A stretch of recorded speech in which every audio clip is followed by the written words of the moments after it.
Bueno, hermanos, vamos a tener con nosotros a un invitado especial, un hijo de Dios, un hermano adventista del séptimo día de Colombia. Él es un hermano que predica la palabra de Dios por medio de las redes y fuera de las redes también. Ya ha estado con nosotros.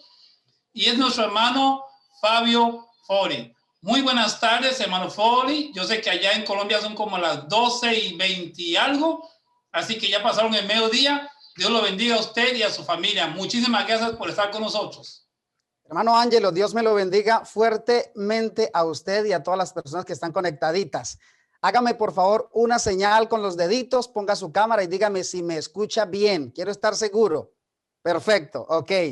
Hermanos lindos, Dios me les bendiga. Qué grato privilegio el que Dios me da poder trazar la palabra con ustedes en este momento. Somos pecadores, somos seres completamente indignos, no tenemos algún mérito, pero el Señor nos escoge para llevar su palabra. Así que desde la distancia, desde este bello país de Colombia, me gozo en predicar la palabra de Dios para el hermoso y bello país de Costa Rica. Que Dios los abrace a todos ustedes con su amor.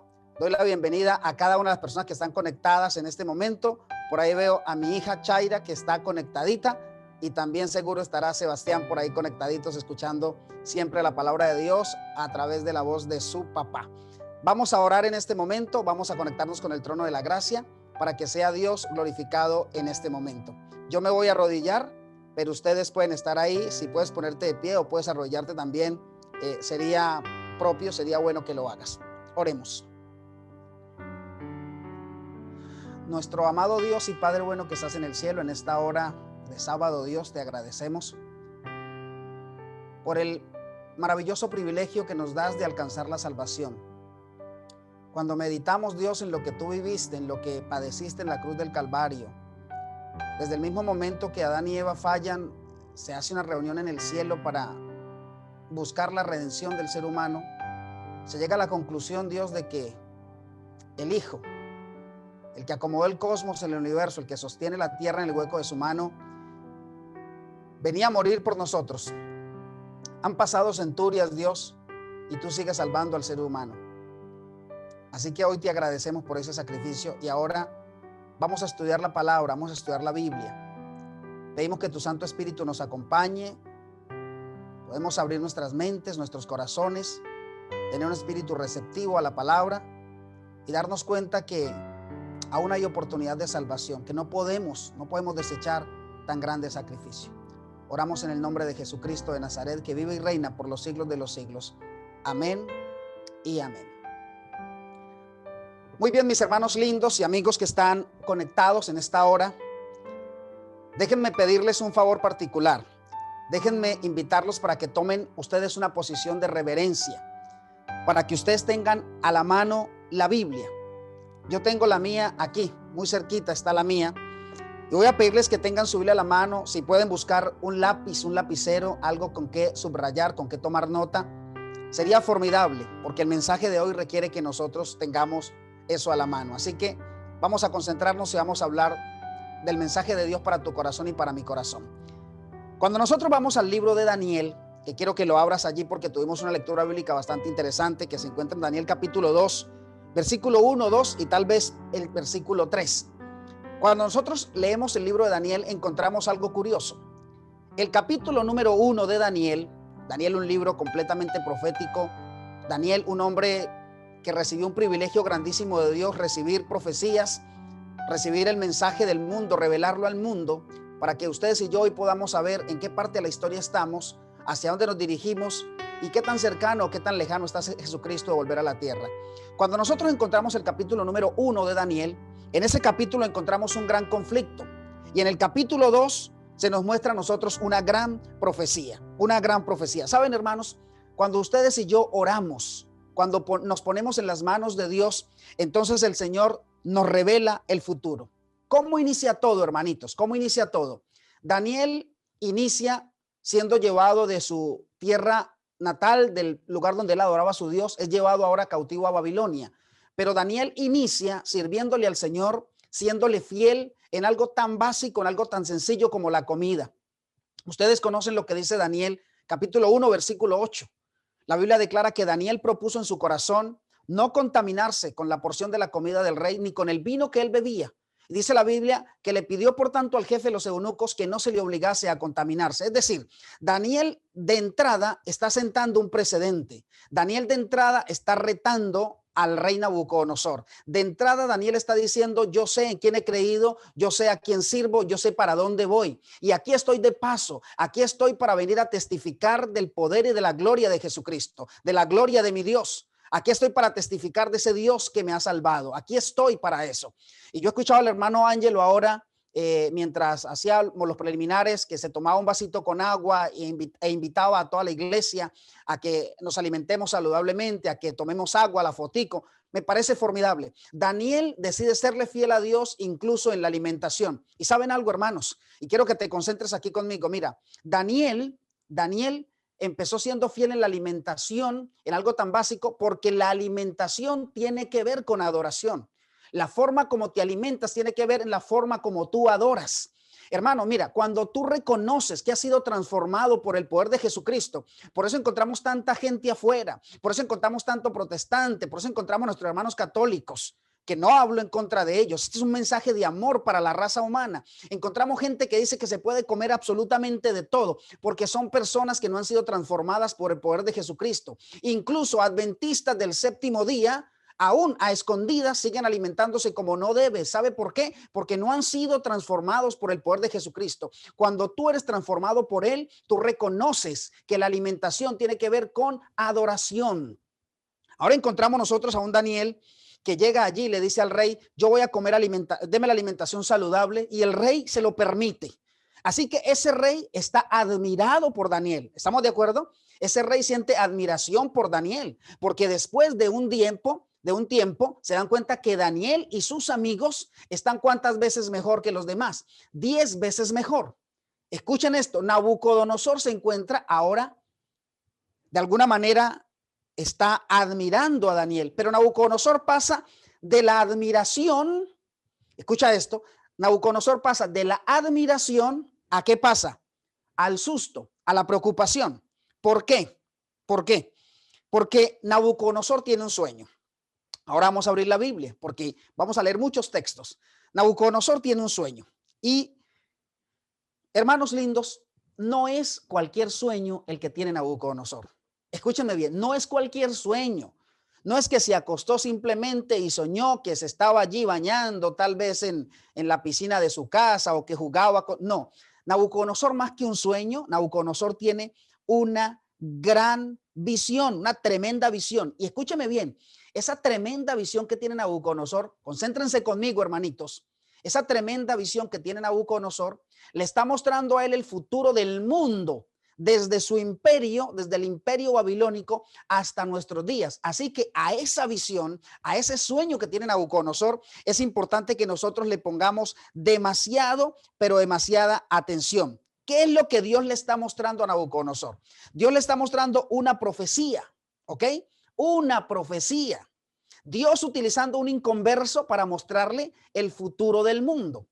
Ahora quiero hacer un paréntesis porque me he encontrado que tristemente en nuestra amada iglesia se desconoce lo que es profecía.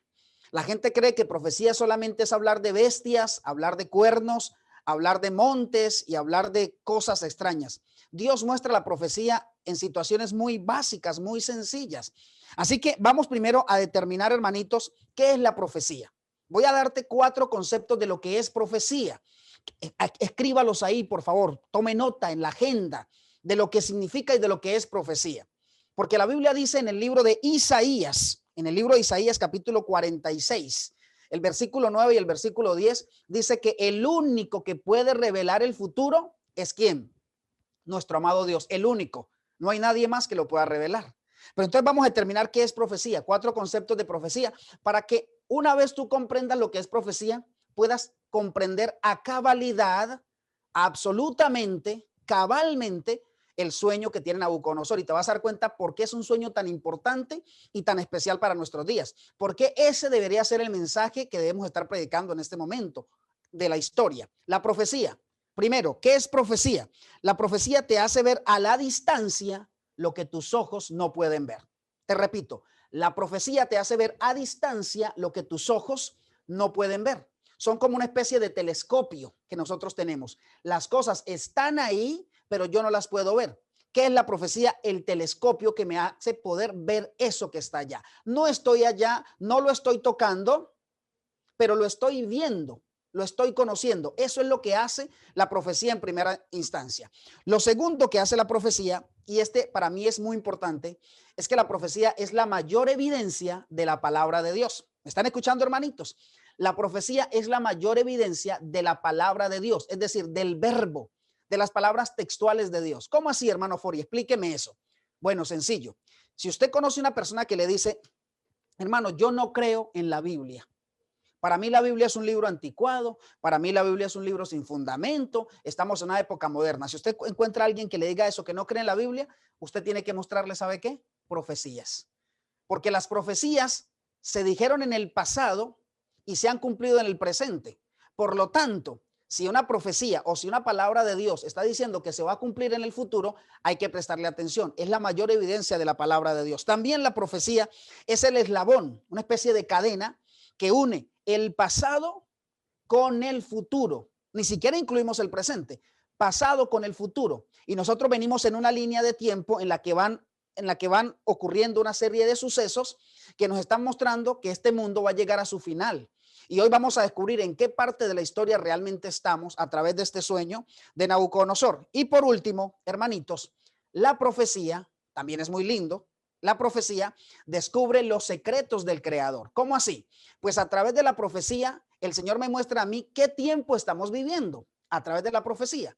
Y también no solamente me enseña en qué tiempo estoy viviendo, sino que me enseña cómo vivir en ese tiempo. Por ejemplo, si hay una profecía que te dice que estamos viviendo en tiempos del fin, en esa misma profecía tú encuentras cómo vivir para ese tiempo del fin. El Señor nos da herramientas para que nosotros nos mantengamos, para que salgamos ilesos, para que sigamos siendo salvos aún en el tiempo del fin. Eso es los 4 aspectos de la profecía. Ahora la pregunta es esta. ¿Por qué Dios le está revelando el futuro del mundo, de la tierra? Se lo está revelando a un rey incircunciso, malo, intolerante, implacable, idólatra, ególatra, a un rey completamente egocéntrico. ¿Por qué Dios se lo está revelando a él? Aquí hay algo interesante. Escuchen bien. Nabucodonosor sueña algo, pero aparte de que lo sueña, se le olvida el sueño. No sé si ustedes recuerdan eso. Vámonos al libro de Daniel. Ahora sí hablamos la Biblia. Vámonos al libro de Daniel, capítulo 2, versículo número 1, 2 y 3.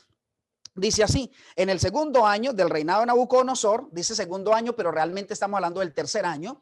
¿Por qué? Porque el primer año en aquella época de los reyes no se contaba. Ese era un año de transición, un año de equilibrarse. Así que está diciendo el segundo año, pero realmente es el tercer año. Porque si tú lees Daniel capítulo 1, versículo 1, te dice que en el tercer año va Nabucodonosor y sitia o rodea a Judá y se los llevó cautivos. Pero no es el tema central del tema hoy. Dice, en el segundo año el rey Nabucodonosor tuvo sueños Nabucodonosor, y se turbó su espíritu y se le fue el sueño. Uno se pregunta, ¿y por qué la Biblia dice que se le fue el sueño? ¿Acaso no podía recordar el sueño y decirle a sus astrólogos, mira, soñé esto y esto? Ok, Dios no lo permitió de esa manera por 2 razones. Primero, porque los magos, los astrólogos, los caldeos, los adivinadores, filósofos, matemáticos y toda esa cantidad de gente de inteligencia que tenía Nabucodonosor a su lado, era una parranda de mentirosos, de falsos. Así que le iban a dar una mala interpretación del sueño. Lo segundo, por lo cual Dios permite que Nabucodonosor olvide el sueño, es porque para la creencia de Nabucodonosor, en esa época, en esa área, que una persona soñara algo y olvidara el sueño era una señal de que su Dios, con D minúscula, estaba enojado con él. Así que noten 2 cosas. Nabucodonosor está preocupado primero por el futuro. Él dice, bueno, ¿qué va a pasar con el futuro? Él está viendo la Babilonia que ha edificado, está viendo sus jardines colgantes, está viendo sus murallas, dice, aquí nadie va a entrar, a mí nadie me va a derrotar, pero ¿qué va a pasar con el futuro? Yo me voy a envejecer, ¿qué va a pasar? Pero aparte de eso, Nabucodonosor olvida el sueño, así que está preocupado por el futuro, pero también está preocupado porque dice, mis dioses están enojados conmigo. Recuerde, si olvidaba el sueño, para ellos significaba que su Dios estaba completamente enojado. Hermanito lindo, Dios lo que está haciendo con Nabucodonosor es llamando su atención. Escúchenme bien, hermanos, que esto es importante. Lo que Dios está haciendo con Nabucodonosor es capturando, llamando su atención. Está Dios en el terreno de Nabucodonosor, pero dándole su mensaje. Es decir, como a ti te preocupa que se te olvide un sueño porque crees que tu Dios está enojado contigo, voy a llamar tu atención. Hermanitos, permítame hacer una nota parentética aquí. Dios siempre llama nuestra atención. Dios siempre nos está impresionando de diferentes formas, de diferentes maneras, pero Dios siempre nos está inquietando. Quiero que en este momento hagas una reflexión en tu vida. Quiero que te preguntes de qué manera Dios ha estado impresionando tu corazón en los últimos días, porque Dios nunca da un caso por perdido, porque el Señor siempre tiene algo para hacer, siempre tiene algo para decirte. Dios siempre está salvando al ser humano, aún en el último momento. Saben que a partir de mañana domingo voy a tener en mi canal toda una semana, hermano, una semana maravillosa. Todos los días vamos a estar hablando de los cuadros clínicos que padeció Jesucristo en la cruz del Calvario. Cada noche te voy a explicar a detalle lo que sintió el Señor, cómo lo sintió, por qué lo sintió, te lo voy a estar explicando. Y cuando tú estudias eso, te das cuenta que Dios siempre está impresionando al ser humano, incluso en la cruz del Calvario, salvando allí en el último minuto a ese ladrón que reconoció la majestuosidad de Jesucristo. Dios está impresionando a Nabucodonosor. Lo que le está diciendo Dios a Nabucodonosor es lo siguiente: mira, Nabucco, tu reino no va a ser para siempre. Tu reino no va a ser para siempre. Va a venir un reino, va a venir mi reino, Nabucodonosor. Y es lo mismo que el Señor te dice a ti, hermano adventista, hoy. Va a venir un reino especial en el que tú, Nabucodonosor, no vas a ser el rey. Tú estás preocupado por tu futuro. Tú no vas a ser el rey en ese reino que voy a instaurar. Yo voy a ser el rey. Yo, Dios va a ser el rey. Pero tú estás invitado como coheredero, como heredero de ese reino que yo voy a instaurar. Ahora, hermanitos, Daniel, ¿cómo aparece en escena? Preguntémonos un momento, ¿por qué aparece Daniel ahora en escena? Daniel aparece en escena por la curiosidad del rey. Es decir, Nabucodonosor quiere conocer lo que soñó. Él dice, olvidé el sueño. Así que bueno, como Nabucodonosor tiene una cantidad de gente a su lado, ¿a quiénes tenía Nabucodonosor? Voy a explicarte quiénes eran esas personas. Concéntrense conmigo, escriban ahí, porque ustedes van a comprender por qué el Señor le hizo olvidar el sueño a Nabucodonosor. Dice el versículo 2 de Daniel 2. Dice el versículo 2. Leo para el beneficio de quienes no tienen la Biblia. Dice que Nabucodonosor hizo llamar ¿a quiénes? A los magos. Miren el primer grupo a los que llama. Llama a los magos. ¿A quién más llamó? Astrólogos. Llamó a los encantadores y llamó a los caldeos. ¿Para qué los llamó? Los llamó para que le digan qué soñó y para que le den la interpretación de qué, del sueño. Ahora, présteme toda su atención. ¿Quiénes eran este grupo de personas? ¿Quiénes eran los magos? Miren, los magos tenían la terrible mentira de predecir el futuro utilizando aceite. Ellos echaban aceite en agua y de acuerdo a la figura, la forma que tomara el aceite, ellos predecían, entre comillas, el futuro, decían lo que iba a suceder. También utilizaban el hígado de los animales, de acuerdo a la forma que tomara el hígado, tanto en sartenes, en pailas o en agua. Entonces podían predecir el futuro. Esos eran ¿quiénes? Los magos. También tenían a Nabucodonosor ahí en esa rama, en esa gama de conocimiento, tenía a los magos. ¿Quiénes eran los magos? Eran los que predecían, perdón, los astrólogos. ¿Quiénes eran los astrólogos? Ellos predecían el futuro mirando a los astros. Miraban al sol, miraban las estrellas, miraban la luna y de acuerdo a eso ellos predecían el futuro, especialmente en las estrellas, que de acuerdo a la posición donde tú estás, pareciera que ellas también cambian. Así que también tenía un grupo que por otro lado podía predecirle lo que había soñado. Tenía a los encantadores y estos son más delicados porque hoy encontramos en el mundo también una cantidad de encantadores. ¿Quiénes eran los encantadores? Eran las personas que decían que ellos tenían comunión o comunicación con los muertos y que a través de los muertos podían hablar y que los muertos le traían mensajes y le decían y le explicaban lo que iba a pasar en el futuro. Así que tenía también a los encantadores. Hoy la cantidad de encantadores.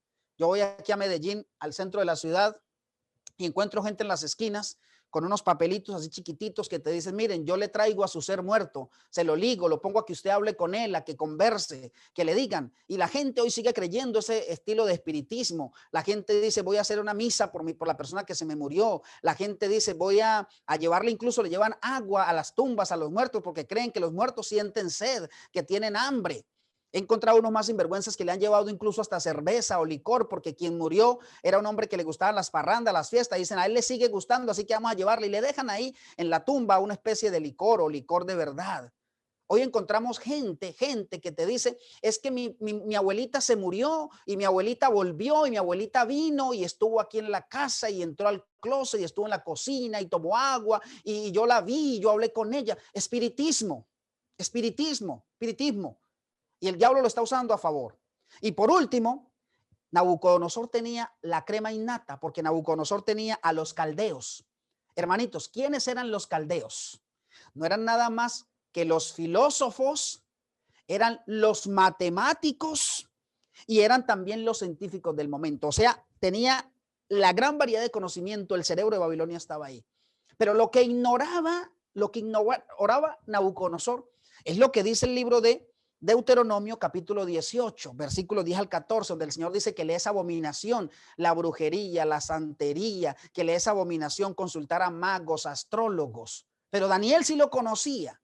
Así que Daniel sabía que esa gente, ni los magos, ni los astrólogos, ni los encantadores, ni los caldeos, escuchen bien, ni trabajaban con Dios, ni trabajaban para Dios. Hay gente que hoy confunde al mundo.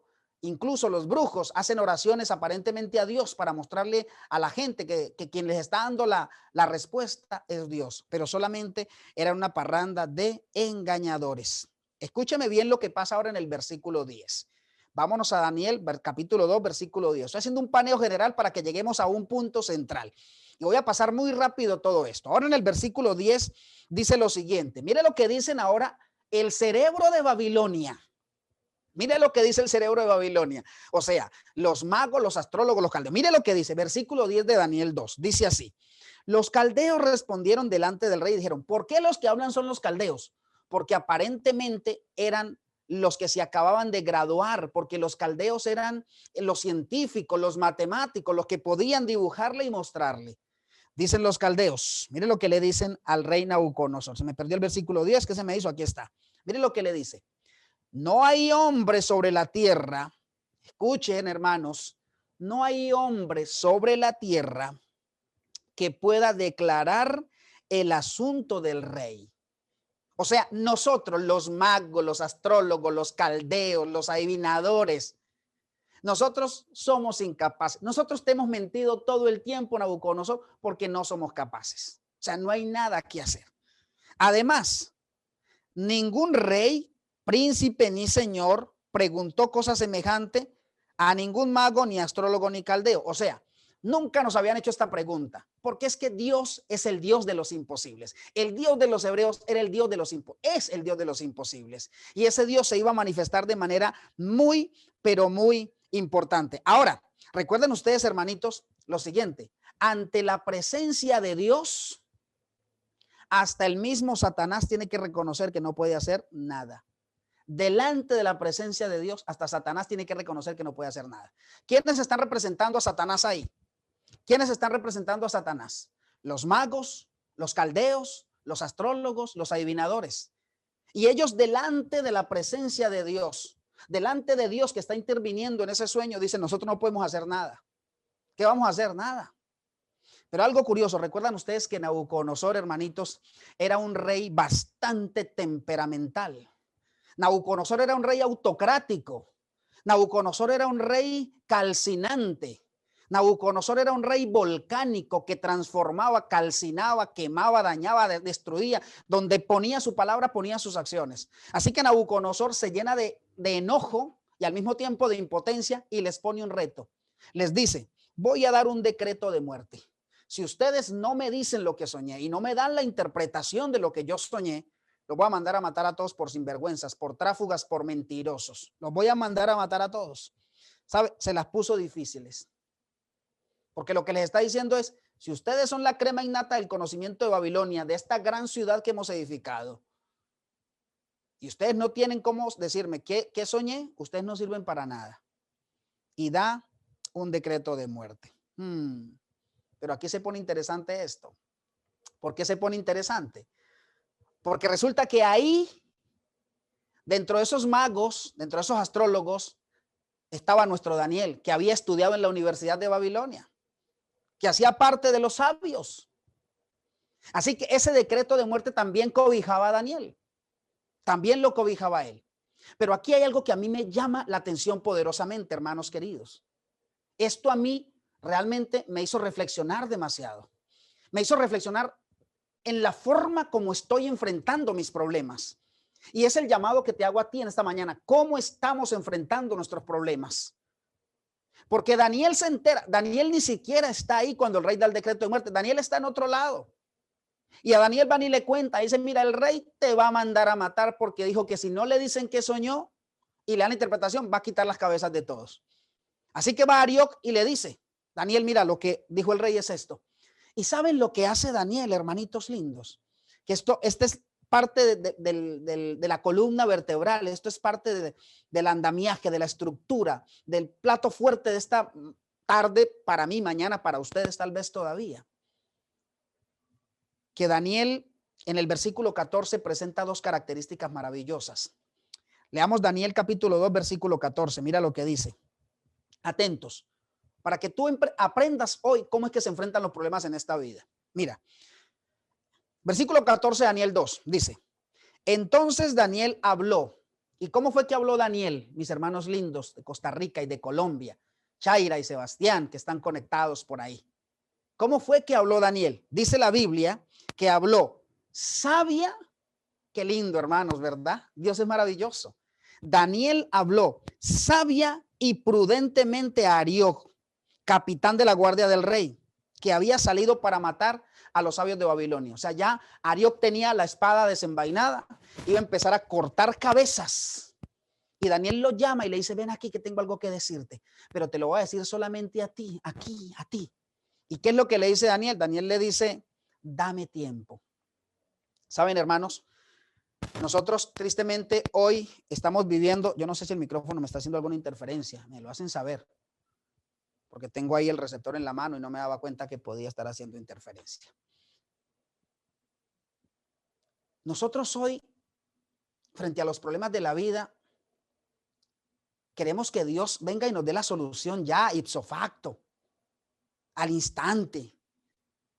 De hecho, he escuchado a algunos hermanos evangélicos que dicen, te declaro, te obligo de alguna manera a que hagas el milagro ahora porque te lo pido, porque debe ser como yo quiero. No, hermanos, Dios hace su voluntad como Él quiere. Sus caminos son más altos que los míos, sus pensamientos mejores que los míos. Cuando yo tomo conclusiones humanas me equivoco. Cuando yo tomo decisiones por mi propia cuenta me equivoco. Yo tengo que decirle al Señor que Él sea quien lleve el timón del barco de mi vida, que Jesucristo sea quien pilotee el avión que me está llevando hacia ese reino maravilloso. Daniel pidió tiempo. Daniel pidió tiempo. La pregunta es, ¿tú le has pedido tiempo al Señor o tú quieres que la solución a tu problema sea en el momento? Daniel pidió tiempo, pero ¿saben para qué pidió tiempo Daniel, hermanos lindos? Daniel no pidió tiempo para irse a llorar, asustado porque lo iban a matar.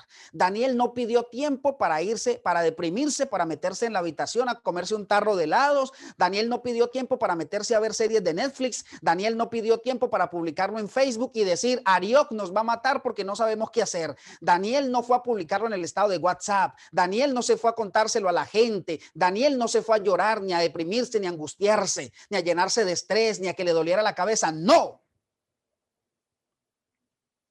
Daniel pidió tiempo para orar, hermanos. Es que frente a las dificultades y los problemas de esta vida tenemos que pedir tiempo y orar. Cuando nosotros oramos, nuestras cargas cambian de hombro. Mi carga pasa a los hombros de Jesucristo. Mira, cuando nosotros oramos, encontramos que la distancia entre mi problema y la solución, cuando yo oro, comprendo que la distancia entre mi problema y la solución está en la oración. Es la distancia que hay de mis rodillas al suelo. Me pone feliz. Yo tengo que ir avanzando, yo me emociono. Denme solo 15 minutos más.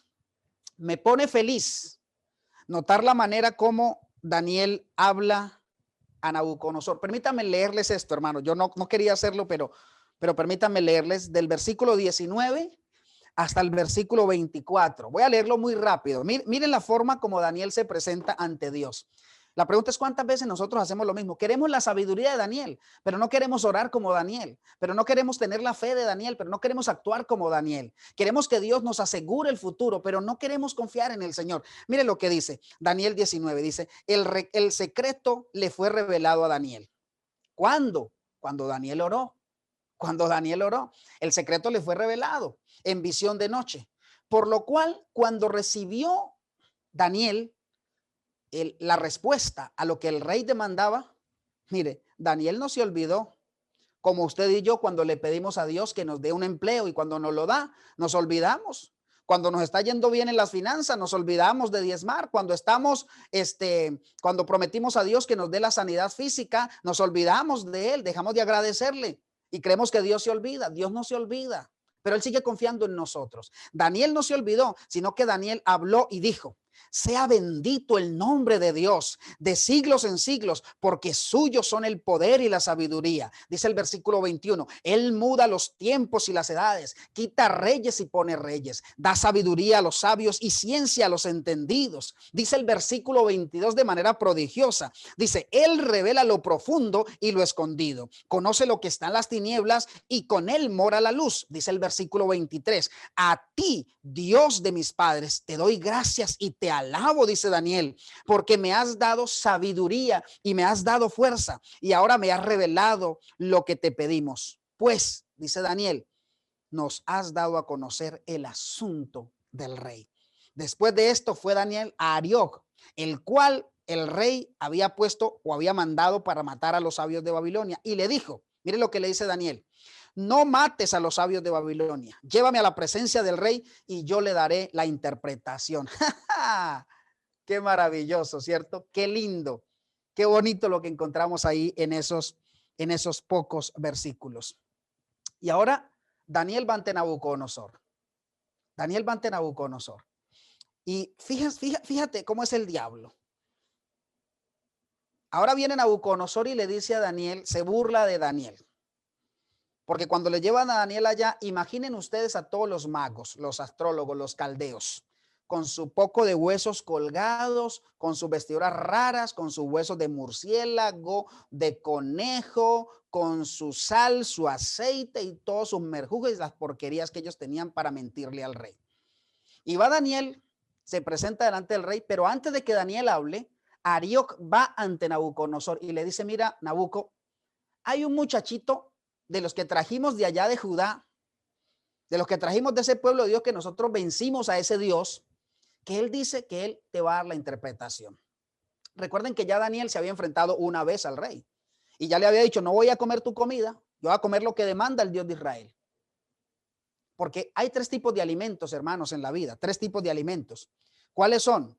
Están los alimentos recomendados, escuchen bien, está el alimento recomendado, está el alimento prohibido y está el alimento permitido. Ahí es donde mucha gente se confunde, ¿no? Alimento recomendado, prohibido y está el permitido. Así que entonces va y le dice, ese mismo muchachito le va a revelar a usted el futuro. Le va a revelar a usted lo que usted soñó. Y viene Nabucodonosor y le dice en el versículo 26, le dice, ¿podrás tú hacerme conocer el sueño que vi y su interpretación? O sea, lo menospreció. Se burló de Daniel.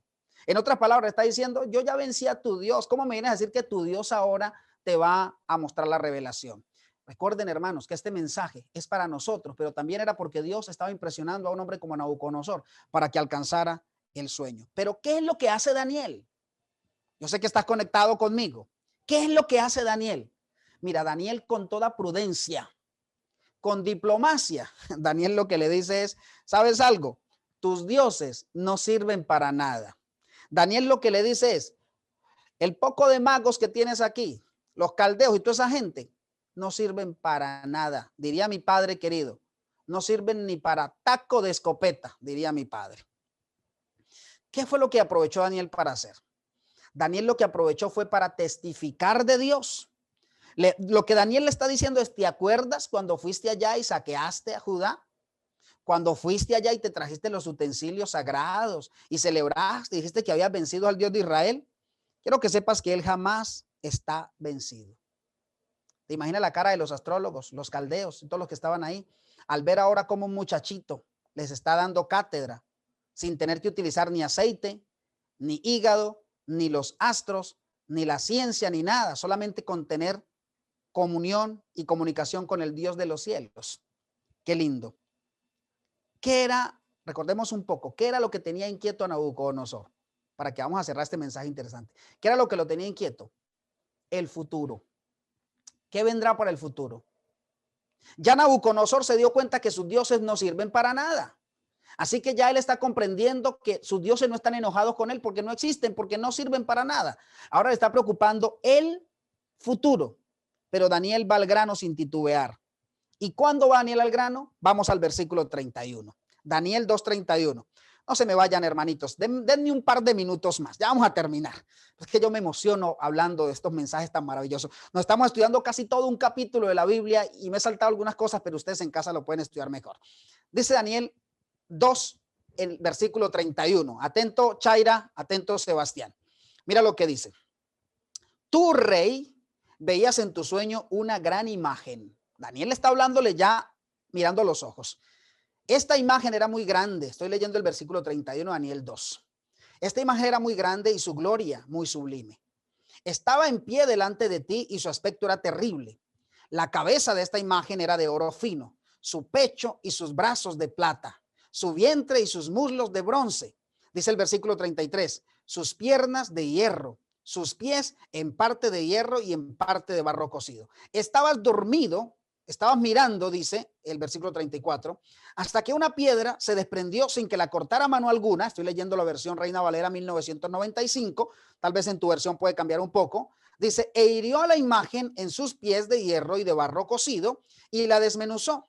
Entonces, dice la Biblia, fueron desmenuzados también el hierro, las piernas, también el bronce, que es el vientre, también la plata, que es el pecho, y la cabeza de oro. Y fueron como tamo de las eras del verano, y se los llevó el viento sin que de ellos quedara rastro alguno. Pero la piedra que hirió a la imagen se hizo un gran monte. Recuerden que en el argot profético monte es imperio, ¿ok? Reino. Se hizo un gran reino que llenó toda la tierra. Este es el sueño.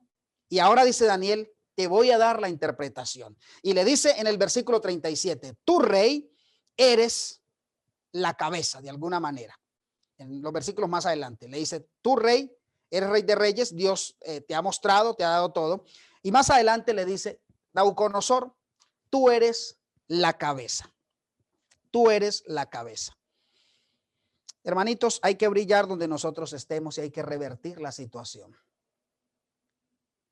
El mundo estaba ahí para que se les quitara la vida por un decreto del rey, pero Daniel, por su comunicación con Dios, hizo revertir ese proceso y pasaron de muerte ahora a vida. Hay que hacer luz donde quiera nosotros estemos y predicar la verdad como hay que predicarla. Lo que le está diciendo Daniel, hermanos, para que vamos cerrando es, Nabucodonosor, ¿quieres conocer el futuro? Bueno, aquí te va el futuro. Versículo 38. Le dice Daniel, tú eres, en la parte final del versículo 38, le dice Nabucodonosor, tú eres la cabeza de oro. Tú eres la cabeza de oro. Es decir, si viene una piedra y destruye la imagen y tú eres la cabeza de oro y te acabo de decir que la cabeza de oro también es destruida, lo que Dios le está diciendo a Nabucodonosor es, tu reino no es para siempre. Tu reino va a ser destruido. Pero voy a instaurar un reino mejor donde tú podrás vivir, donde tú podrás estar, donde serás coheredero. Y hermanitos lindos, no quiero entrar a explicarles aquí todo el tema de los metales, porque me llevaría también a las bestias de Daniel. Pero déjenme hacerles una corta historia, así rapidito, muy someramente. Esta profecía, este sueño que tiene Nabucodonosor, es la muestra más fehaciente de la inminente segunda venida de Cristo. Esta es una de las profecías, no solo la más larga, más extensa, sino que también esta profecía me muestra a mí la realidad de la segunda venida de Cristo y el tiempo en el que estamos viviendo. Solo regálenme un par de minutos y se los explico de manera muy rápida para que reaccionemos en nuestra vida, para que vamos dejando un poquito nuestra vida de pecado. Hay gente que dice, no, cuando Cristo venga nos va a quitar el pecado. No, Cristo viene por un pueblo sin pecado. ¿Ok? Esa es una teoría que se está metiendo en la iglesia para que vivamos de manera fácil y sigamos acomodados a los placeres de este mundo. El Señor viene por un pueblo que ya desecha el pecado, por un pueblo que repugna, que repudia el pecado. Si nosotros vamos a la historia, nos damos cuenta, hermanos, que en el año 539 antes de Cristo, los medos y los persas vinieron y conquistaron a Babilonia. ¿Recuerdan cuando este muchachito que estaba de rey, el hijo de Nabonido, en una borrachera un día se descuidó y vino el Señor, vinieron los medos y los persas, vino Ciro, ¿recuerdan ustedes? Vino Ciro y conquistó a Babilonia. Ellos estaban, Nabucodonosor había construido esa gran ciudad y tenía esa tremenda muralla. Ellos decían, nadie va a entrar aquí. Lo que ellos ignoraron fue que ese pueblo esperaron lo suficiente, secaron el río y se les metieron por debajo. Y viene la mano ese día y escribe, mene, mene, mene, tekel uparsin, le escribe la mano. Pesado ha sido en balance, ha sido hallado falto. Tu reino ha sido quitado y dado a los medos y los persas. En el 539, la profecía empieza a cumplirse, hermanos, y Nabucodonosor, Babilonia más bien, pierde todo su reinado. Después nosotros encontramos cómo un tercer imperio conquista a los medos y los persas. ¿Cuál es el tercer imperio que conquista a los medos y los persas, que están representados por la plata? Viene el bronce. Ese es Alejandro Magno, un rey, un general griego, que en 10 años conquistó casi todo el mundo entero y que curiosamente a sus 33 años murió también fruto de su promiscuidad. Tremendo. ¿Cuándo conquistaron los medos y los cuándo conquistó Grecia a los medos y los persas? ¿Recuerdan ustedes la batalla de Arbelas? Ese día dejaron el poderío de los medos y los persas y quedó reinando entonces Grecia. Y aparece un cuarto reino que dice la Biblia que es las piernas. Las piernas, ¿de qué metal? Las piernas de hierro. Saben que alguien me escribía, porque acabo de subir un tema de estos a mi canal de YouTube, y alguien me decía, yo creo que el cuarto reino no es Roma. Yo creo que el cuarto reino es el transhumanismo. Yo creo que son los cyborg, me decía alguien. Y me puse a pensar y dije, la gente puede sacar muchas conclusiones, pero el Señor ratifica esa profecía, no solamente con una estatua, sino que la ratifica también con unas bestias, y luego vuelve y la ratifica más adelante en los versículos, los capítulos finales de Daniel. ¿Saben, hermanos? Dice la Biblia en el versículo, déjenme que yo lo encuentre, en el versículo número, a ver, se me escapa por aquí, versículo 40. Y el cuarto reino será fuerte como el hierro, y como el hierro desmenuzará y rompe todas las cosas, así él lo desmenuzará y lo quebrantará todo. Lo que está diciendo, hermanitos, aquí, si nosotros vamos a la sabiduría humana, diríamos, bueno, después del cuarto reino debería venir un quinto reino. Pero lo que dice la Biblia es que después del cuarto reino, ese mismo reino sería dividido, se dividiría. Ahora nosotros vamos a la historia y encontramos, hermanos, que Roma es imperio fuerte, desmenuzador, que conquistó. Recuerdan la Roma de los coliseos, de los césares, de los emperadores, que hacían, que mataban, que hollaban a la gente. Bueno, ese reino sobre el cual nace y muere Cristo, ¿no? Porque Cristo nace bajo el poder y el dominio de los romanos y muere bajo el poder de los romanos. De hecho, la cruz fue inventada por los persas. La cruz fue inventada por los persas, no por los romanos, pero los romanos tomaron el sistema de cruz de los persas, lo trajeron aquí a Roma, lo trajeron a su gobierno y lo mejoraron, lo hicieron más cruel. Jesús muere bajo la crueldad de la cruz de los romanos, pero un sistema que fue inventado por los persas. Ahora bien, hermanitos, el versículo 44 dice que vendrá un reino que jamás será dividido, pero después del imperio romano no vendrá un quinto reino, sino que después del imperio romano vendría entonces un imperio dividido. Nosotros, yo no sé si ustedes recuerdan quién conquistó a Roma. No encontramos en la historia quién conquistó a Roma. Roma la conquista en sus propias bases. Roma se divide. Una pelea entre ellos mismos, un reino completamente dividido. ¿Cómo me muestra eso la historia, hermanos? Para que nos demos cuenta que la profecía me está mostrando el futuro. Las 10 tribus en las que se parcelan y que componen lo que se llama Europa hoy. ¿Cuáles fueron las 10 tribus? Los álamos, que hoy son Alemania, los francos, que hoy son Francia, los burgundios, que son Suiza, los suevos, atento, los suevos, que representan hoy Portugal, los visigodos, allí en España, los sajones a Inglaterra, y encontramos también a los lombardos, que hacen parte de, que representan lo que es Italia hoy. Y uno se pregunta, bueno, ¿y qué pasó con las otras 3 tribus? Los vándalos, los ostrogodos y los érulos. Bueno, tendríamos que irnos un poquito más adelante a la historia, un poquito más adelante a la profecía, para que comprendamos que esa cuarta bestia le nacen unos cuernos, pero que después nace uno pequeño, que derrota a 3, que derriba a 3. ¿A cuáles derriba? Derriba a los vándalos, a los ostrogodos y a los érulos. Estas tribus dividieron el imperio romano, pero dice la profecía bíblica que estamos leyendo, el sueño que tuvo Nabucodonosor, que ese reino jamás se volvería a unir. Saben ustedes, hermanos, que hombres como Carlomagno, hombres como Carlos V, Napoleón Bonaparte, intentaron hacer de todo para que se volviera a unir las tribus. Y cuando estaban a punto de lograrlo, siempre fracasaban y no se logró. Y la atención a la que quiero llamarte hoy, hermanitos lindos, es a esto. La Biblia dice, aquí quiero cerrar, hermanitos. Quiero cerrar con esto. La Biblia, ¿qué dice la Biblia? Esto es lo que a mí, esto es lo que yo rescato. No queda nada de Babilonia. No queda nada de los medos y los persas. No queda nada de Grecia, de ese reinado. No queda nada. Son como tamos, se los llevó el viento. Hicieron en su tiempo, desaparecieron. Pero atentos a lo que dice la Biblia. Atento, hermanito. Mírame aquí a la pantalla. Deja lo que estás haciendo, pero conéctate conmigo aquí en este momento. Dice la Biblia, en los días de estos reyes. ¿De cuáles reyes está hablando? De esta Europa. En los días de esta división. ¿Y cuáles son esta división, hermano? Los pies, que dice que tienen hierro y barro cocido. ¿Qué significa que sigue el hierro? Pues que sigue parte del imperio romano, que era el hierro. Sigue hasta abajo, hasta el final de la historia de este mundo habrá hierro. Y el hierro representa el imperio romano, sobre el que estamos nosotros ahora. Hay algo de Roma, hay algo de Roma. Tenemos nosotros el sistema papal. Habrá algo de Roma en los pies. Pero también dice que habrá barro. Esas 10 tribus que parcelaron lo que hoy es Europa, ¿qué significa barro y qué significa hierro? Que unos reinos, que unos países serían más fuertes que los otros. El hierro es más fuerte que el barro, pero no se mezclan.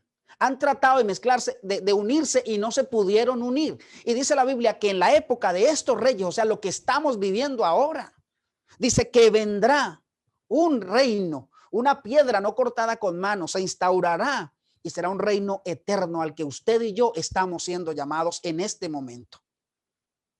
Ahora, hermanitos, díganme ustedes si esta no es una muestra clara de qué época de la historia estamos viviendo. No estamos en el vientre ni tampoco en las piernas. Estamos en los pies, hermanos. Estamos en la última parte de la historia. Cristo viene, hermanito. Cristo viene. Y es necesario que nos preparemos, pero que ya dejemos de decir preparémonos, que dejemos de predicar preparémonos y que de verdad nos preparemos. Porque a eso súmale lo que dice Mateo 24. Otra profecía. Habrá guerras, hambres, terremotos, pestes. ¿Qué estamos viviendo? ¿Cómo está el mundo colapsado hoy? ¿Cómo está el mundo alborotado hoy? ¿Cómo el mundo no seguirá siendo igual después de una pandemia como la que estamos viviendo, la cual todavía no tiene una solución? Todavía no hay una solución. Todavía siguen cerrando países, siguen cerrando ciudades. La gente tiene que estar en confinamiento. Han vuelto a decretar cuarentena en algunos países.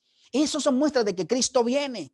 A eso súmale el nuevo orden mundial. Súmale la unión del poder político con el poder religioso, que dijeron que nunca se iban a unir. Y ahora ves cómo Estados Unidos, que representan la bestia que sube de la tierra, allá en Apocalipsis 13, se está uniendo a la bestia que sube del mar. Porque dice la Biblia que Juan está parado en la arena del mar, en la arena. O sea, Juan está entre dos poderes, entre la bestia que sube del mar y la bestia que sube de la tierra. Ya se están uniendo. Ya hay conexiones diplomáticas. Nuevo orden mundial. Una sola moneda, un presidente mundial, una religión mundial, un gobierno mundial. A eso súmale que se está invalidando la ley de Dios. ¿Cuál es el tema de controversia en el universo hoy? La ley de Dios. La gente la quiere invalidar. Cuando tú hablas de la ley de Dios, eres fanático. El sábado, la gente está invalidando el día de reposo y sacan miles de argumentos no bíblicos, porque no vas a encontrar una arista en la Biblia que declare que el día de reposo no es el sábado. No lo vas a encontrar, porque Dios es claro en su palabra. Súmale matrimonio igualitario, o sea, depravación y degradación social, aborto. Súmale a todo eso, hermanos, las guerras, los virus, etcétera, etcétera. Amados hermanos, Cristo viene. Cristo está a las puertas. Y déjame decirte algo, todavía hay oportunidad de salvación. Todavía la hay. Es nuestro trabajo entregarnos una vez más a nuestro Dios. Decirle que tome nuestros corazones, que nos transforme, hermanos. Es hora de dejar de vivir trivialmente. Créanmelo. Es hora de que nosotros vivamos un cristianismo auténtico, así como lo dice el Santiago. Dice, ustedes no tienen que ser solo oidores de la palabra, sino hacedores de la misma. Vivamos el evangelio auténtico. Dejemos de criticar, dejemos de andar viendo cómo está el otro, qué hace el otro, que si está en pecado, que si el otro. No. Vivamos un evangelio auténtico. Cambiemos nuestro carácter para ser aceptados delante de nuestro Dios. Decía alguien ahora en una de las preguntas que hacía mi hermano Ángelo, decía, no todo el que me dice Señor, Señor entrará al reino de los cielos. ¿Y saben qué me duele a mí, hermanos? Me duele lo que declara la sierva del Señor en el libro Eventos de los Últimos Días, o el conflicto de los siglos. Me equivoco aquí, pero pásenme esa equivocación. Cuando ella dice que la mayoría de los salvos, escuchen esto que es cruel, no recuerdo el libro, si alguien lo recuerda, escríbanlo en el chat. Dice que la mayoría de los salvos están en Babilonia, en iglesias católicas, en iglesias protestantes. Y usted, hermano, usted que conoce esta verdad, que la hemos predicado, ¿nos vamos a perder? Yo creo que no puede ser así. Es hora de que no solamente nos justifiquemos por tener esta verdad, sino que la prediquemos y la vivamos. Quiero desearles un resto de tarde feliz. Síganse gozando este sábado. Yo termino con ustedes y empiezo a grabar toda esta semana maravillosa. Les invito, va a estar de lujo en el canal de Motivación Cristiana. Va a estar de lujo una semana en la que estaremos tocando temas para Semana Santa, una campaña, una semana de oración. Vamos a orar en este momento. Quiero pedirte que si puedes ponerte de rodillas lo hagas y estamos despedidos. Cierren sus ojos y oramos en este momento. Padre bueno que estás en el cielo, te agradezco inmensamente por tu bondad y tu misericordia. Gracias porque nos acompañas, gracias porque nos amas y gracias porque un día, impresionando a Nabucodonosor, le revelaste el futuro de este mundo y luego a través de Daniel nos lo explicas a nosotros. Estamos viviendo la última parte de la historia de este mundo y vendrá un reino, el reino de Cristo, a instaurarse por siempre y nosotros somos invitados a ese reino.